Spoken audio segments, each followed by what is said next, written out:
Le frigo est éteint. Je répète, le frigo est éteint. Il ne gagnera pas aujourd'hui. N'est-ce pas, Jackie?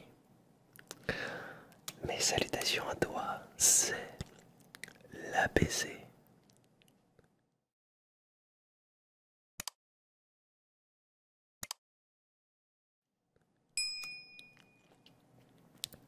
Aujourd'hui, je te propose une vidéo, un nouveau concept plutôt. Je vais me servir d'un coffret, d'un film, pour tenter de te faire dormir. Je sais qu'en ce moment, il fait chaud. Oh oui, c'est l'été. Alors je vais faire en sorte de te proposer de la fraîcheur. Et puis un petit unboxing mélangé par du chuchotement, du tapping, tout ce que peut présenter un unboxing. Et puis te raconter un peu des choses par-ci, par-là pour t'aspirer dans le monde du sommeil. Parce que c'est très important. Oui, c'est très important pour la santé, pour ton mental, ton physique, pour que tu te sentes bien et que tu passes une excellente journée. Alors vas-y, installe-toi si ce n'est pas encore fait tranquillement. Nous allons passer du temps ensemble en douceur. Je l'espère, j'ai tout le matériel autour de moi pour te proposer. Eh bien, une vidéo qui va parler de ce film. Alors, le steelbook n'est pas déballé. Il s'agit d'une collection de Warner, les Titans of Cult, que je trouve vraiment, vraiment, vraiment très très joli. Donc ça fait un petit moment que je l'ai acheté. Je ne l'ai pas encore déballé, j'attendais une vidéo pour le faire et bien voilà. Nous y sommes. Il me semble qu'il est sorti avant la sortie. Oula. Il me semble que cette version de Matrix est sortie avant la version cinéma, le 4. Voilà. Alors, je ne sais pas ce que tu as pensé de Matrix 4. On va y arriver. Mais moi j'ai pensé, c'est pas un film exceptionnel en soi. Il va pas révolutionner pas la trilogie, même bien au contraire. Je ne suis pas sûr que le film ait un intérêt. Mais en tout cas, une chose est sûre, c'est que j'ai passé un bon moment devant. Sans plus, les effets spéciaux sont vraiment plutôt bien faits. Et encore, il n'y a plus réellement de grosses révolutions finalement. Celui qui avait révolutionné à l'époque le game, c'était bien évidemment le premier Matrix, celui-là. Et regardez-moi cette version, ce steelbook est vraiment très joli. Alors, les Titans of Cult en fait sont dans un espèce de coffret en plastique, si tu regardes bien. Ce truc laid derrière, bah en fait tu peux l'enlever. Les premières versions des Titans of Cult, on ne pouvait pas les enlever. Et du coup, bah ça, c'était pas très très joli. Mais maintenant on peut. Allez, c'est parti. Alors si je fais un bruit trop brusque, bien évidemment je l'enlèverai au montage, hein, bien sûr, parce que le but est de rester dans cette mouvance de son plutôt agréable, plutôt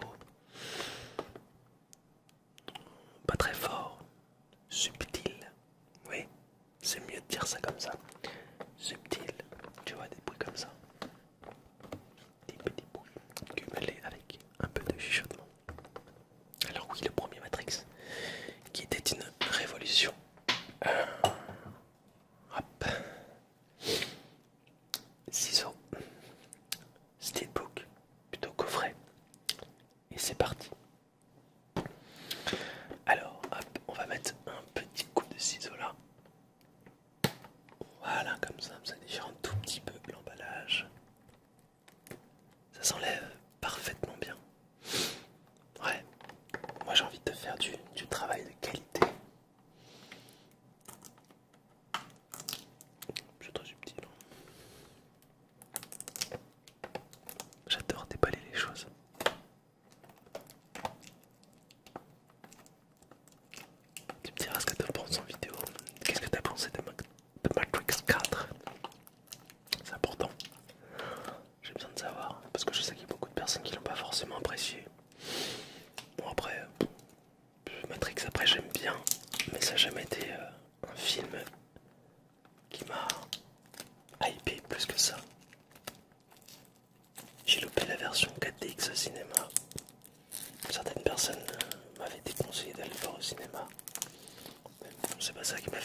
c'est juste que bah en fait on n'a pas trouvé le temps tout simplement.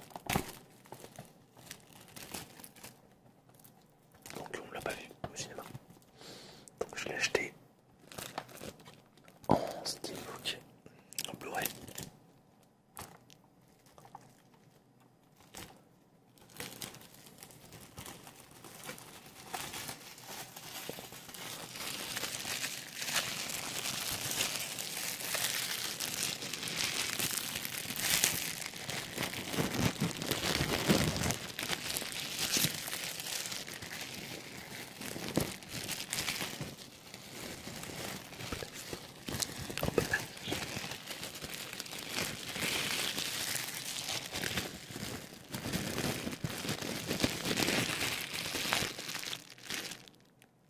Regarde-moi ça, c'est de toute beauté. Oh oui, il est de toute beauté. Hop. Allez, maintenant on va ouvrir le bébé. Alors j'enlève pas ça, hein, parce que ça permet quand même de protéger un peu la pochette, mais tu vois, regarde. Si je voulais, je pourrais l'enlever, mais je le fais pas. On va ouvrir, parce que dans ces Titan of Gold, il y a des goodies. Comme par exemple des pins, des posters, des trucs comme ça, c'est toujours assez intéressant, c'est pour ça que je lis pas. Attention.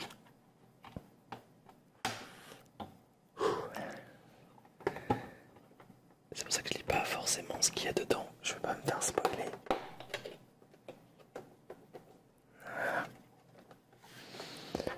Ça marche comme ça, tu vois. Il y a le steelbook et puis une épaisseur en plus. En plastique. Alors, nous allons sortir tout ça.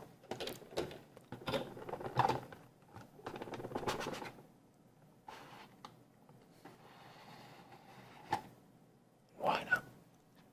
Alors tu vois la pochette. Attends, hop, je pose ça ici. Comme ceci. Hop. La pochette quand elle est vide. Voilà.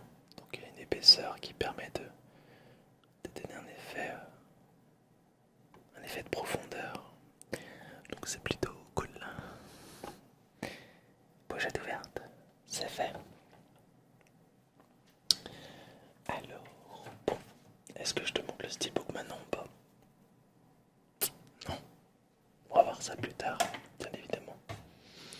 Alors, hop, je mets le steelbook ici et je te montre déjà les pins. Parce qu'il y a des pins dedans. Ah ouais, les pins, ça revient à la mode apparemment. Alors, ah, ça, c'est pas un pin, c'est un aimant déjà. Alors, ça, voilà. C'est ce qui permet de jouer avec la profondeur donc sur le steelbook. Tu vois, c'est les trois agents. Avec l'agent Smith au centre, voilà, de l'image. C'est très joli. Très joli. Et c'est un aimant. Voilà.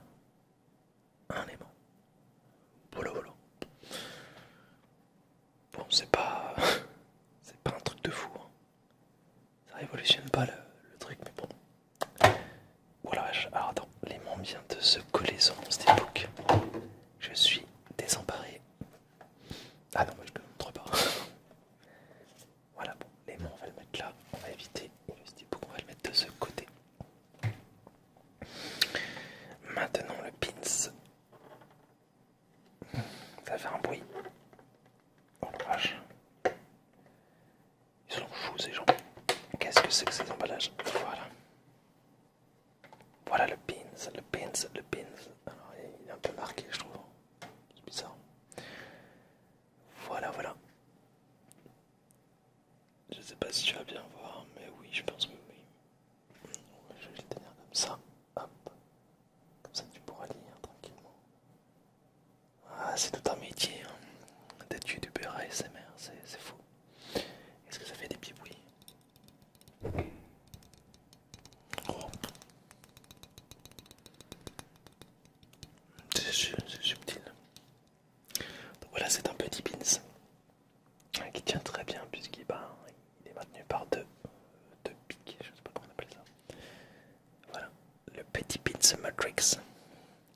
Alors là, peut-être qu'il y a encore des goodies dans le steelbook, je ne sais pas.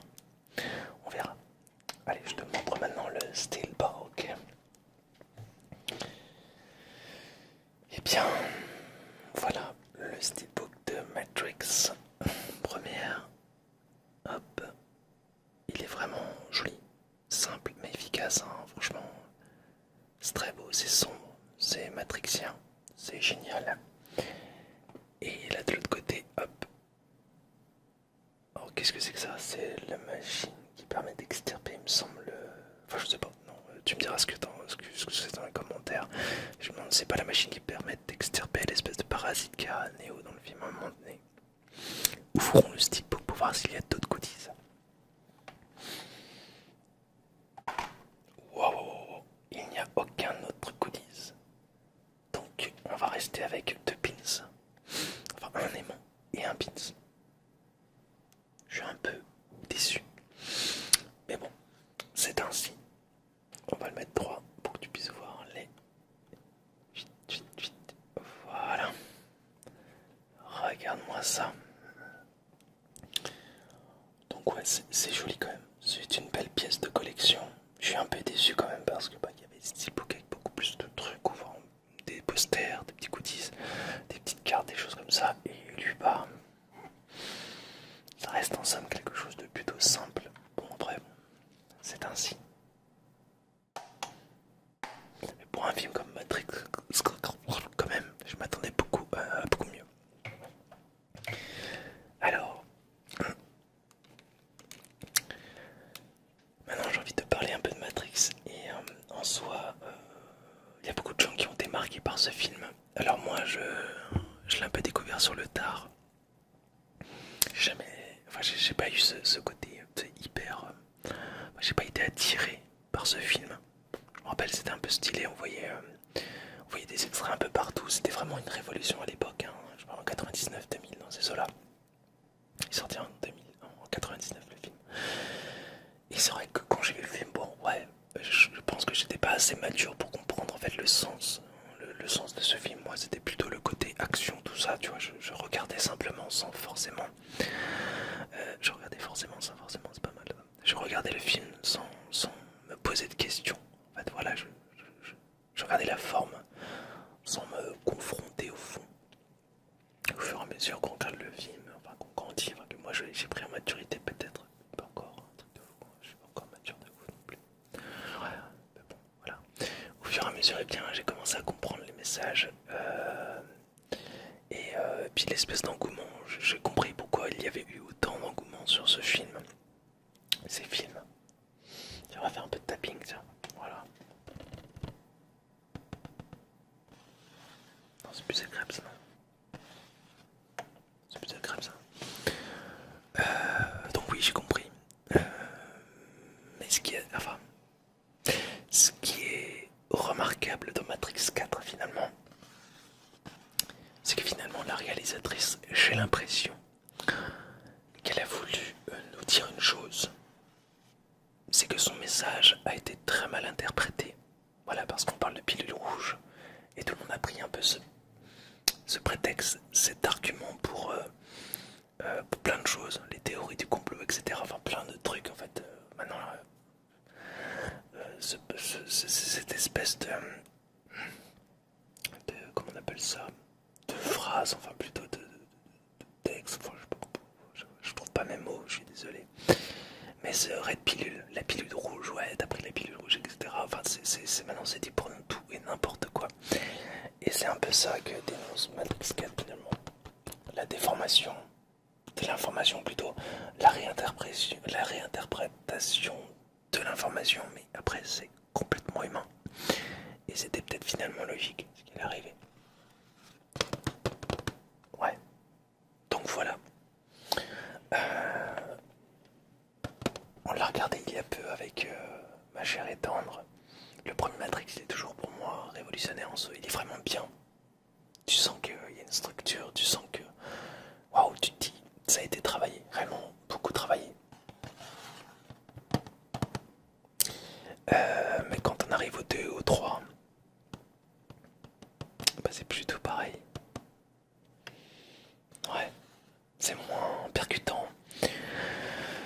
Et pour moi Matrix s'arrête au premier. C'est un peu comme...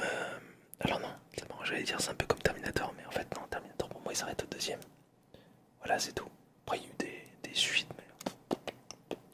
Voilà. je pense, enfin je sais pas si c'était prévu comme ça de base, mais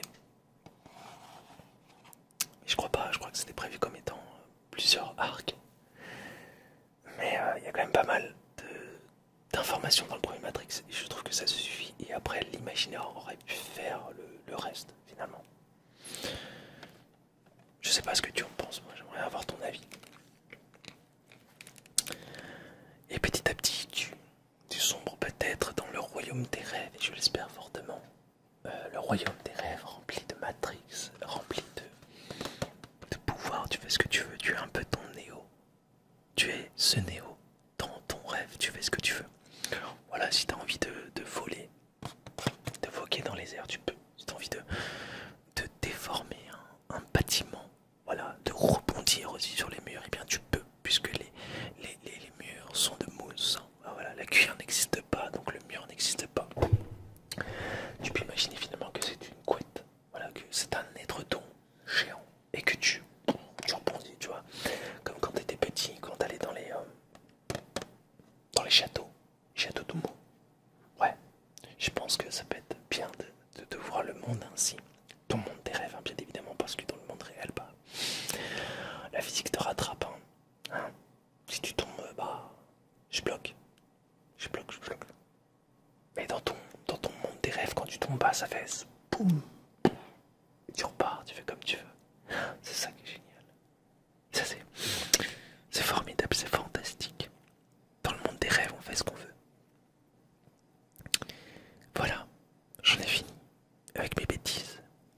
J'espère que tu as apprécié cette vidéo d'une simplicité la plus totale dans le monde de l'ASMR, ASMRisant. C'est très important, c'est très important. J'espère que tu as trouvé le sommeil, j'espère que ces chuchotements te font du bien. Bah ouais, c'est ça qui est très important. Et oui, maintenant il est temps que je te dise une chose, plusieurs choses. Nos chemins doivent se séparer, mais je te le promets.